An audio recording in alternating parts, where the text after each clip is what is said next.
کبھی کبھی استہزاء داڑھی اور پردے کے بارے میں بھی ہوتا ہے، جیسا کہ سیدنا عبداللہ ابن عمر کی روایت ہے کہ غزوہ تبوک کے موقع پر ایک مجلس میں کسی شخص نے کہا، میں نے ان قرآن کے قاریوں جیسا عجیب شخص کوئی نہیں دیکھا جو اپنے پیٹوں میں بہت رغبت رکھتے ہوں، زبانوں میں بہت جھوٹے ہیں اور دشمن سے ملاقات کے وقت بہت بزدل ثابت ہوتے ہیں۔ اس کی یہ باتیں سن کر ایک دوسرا شخص اس کو مخاطب کر کے کہنے لگا،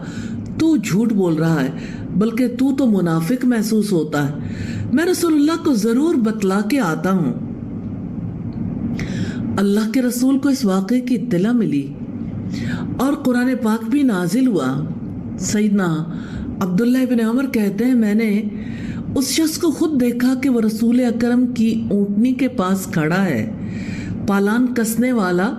چوڑا تسمہ ہاتھ میں پکڑے ہوئے، نیچے سے پتھر اس کے پاؤں کو زخمی کر رہے ہیں، اور وہ کہہ رہے ہیں، اللہ کے پیغمبر،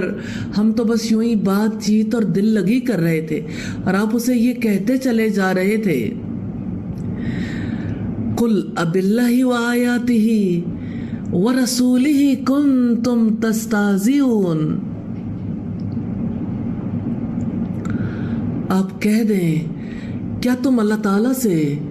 اس کی آیات اور اس کے رسول سے مذاق کر رہے تھے اور دل لگی کر رہے تھے؟ آپ کہہ دیں، لا تعتذروا قد کفرتم بعد ایمانکم، آپ کہہ دیں، بہانے مت بناؤ، بلا شبہ تم نے اپنے ایمان کے بعد کفر کیا۔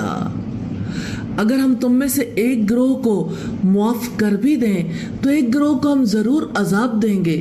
اس وجہ سے کہ یقیناً وہ مجرم تھے۔ علماء کرام کہتے ہیں کہ مومنوں کے ساتھ استہزاء کو اللہ تعالیٰ آیات قرآنیہ اور رسول اللہ کے ساتھ استہزاء شمار کیا گیا ہے۔